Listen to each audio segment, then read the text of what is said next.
First of all, can you tell us who you are and what it was that brought you here today? Yes, my name's Julie Lovegrove. I'm the Professor of Human Nutrition at the Hugh Sinclair Unit of Human Nutrition at the University of Reading. Okay, so I'm Helen Gleeson. I'm the Cavendish Professor of Physics from Leeds University. Well, I'm Jonathan Flint and I'm the new President of the Institute of Physics. I'm Hannah and... I'm Ben.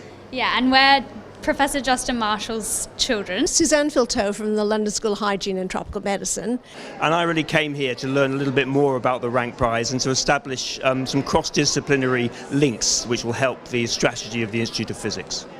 And I came here, well, because I got an invitation, but I know that the Rank Prize symposia and their talks are always really interesting, and I came for my own interest. And I'm here to celebrate the prizes that are given, so that's a great honour. Can you tell us what the most exciting or surprising thing you discovered today was? Well, my background in industry is actually in optical instruments, and I was absolutely delighted to see the complexity of the mantis shrimp's eyes. I have never seen an optical instrument that complex and never thought I would in an animal. I quite liked learning about mantis shrimp anatomy, even being around. I mean, my father's, constantly talks about it, but I haven't actually seen drawings of it or an actual analysis of a dissection of the eye, so I found that rather interesting, seeing how it actually worked instead of just being told about it.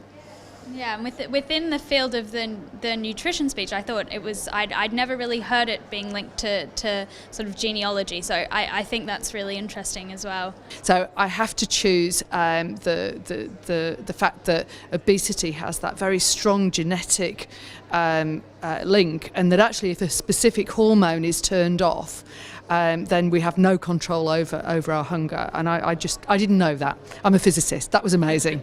I think both talks were fascinating. I think Steve O'Reilly gave a really eloquent talk on a very complex area. So he described how genetics can be involved with obesity, and also the importance of different distributions of fat. And the mantis shrimp talk and the impact of the eyes and the sophistication of that really fascinated me.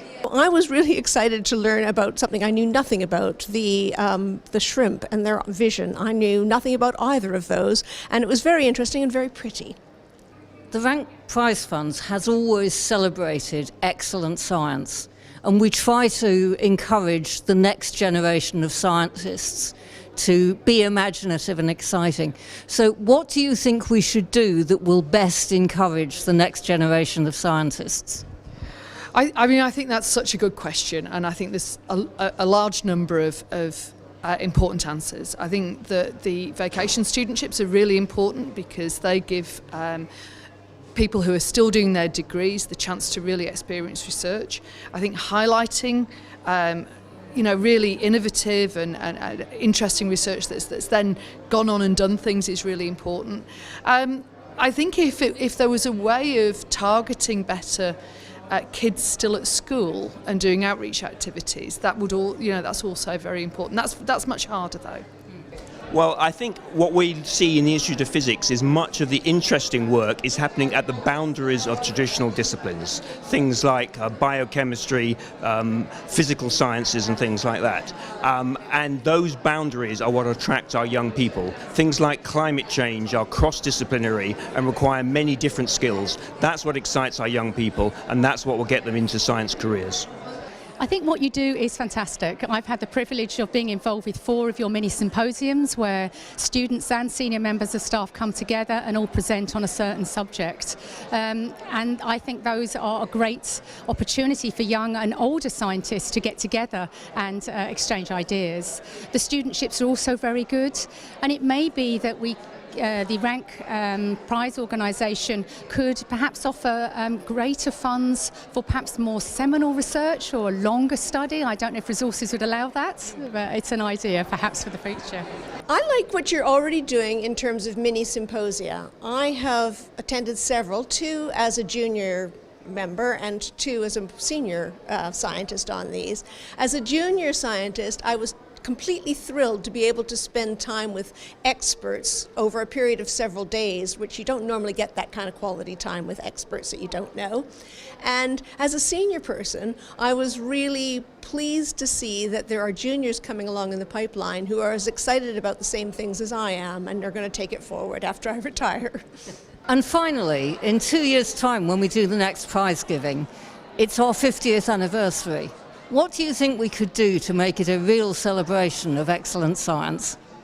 I think it would be a really good opportunity to invite perhaps the young scientists that have received funding studentship in the past, and also funding for doing science, to look at how that impacted on their career and also impacted on the world of science around them.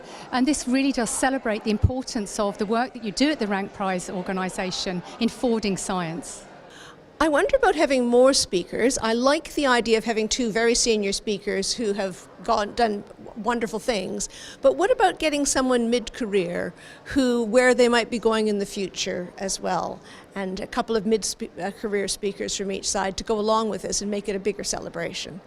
So I think that, one of the things that's been done very well during the prize giving is the backward look over people's careers, and that's really important, of course, because we're celebrating really important discoveries and really groundbreaking research.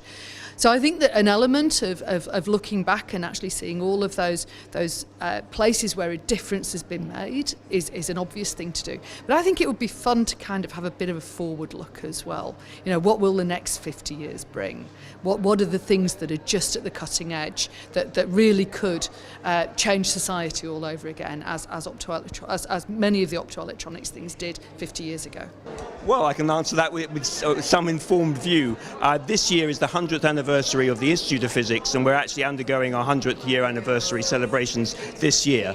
One of the things that we found very helpful is to look back at the last 50 years, what's happened since then, that inspires people and gives them a sense of history, and then also look forward to the next 50 years with a bit of speculative thinking and forecasting to see how science and society may change in the next 50 years.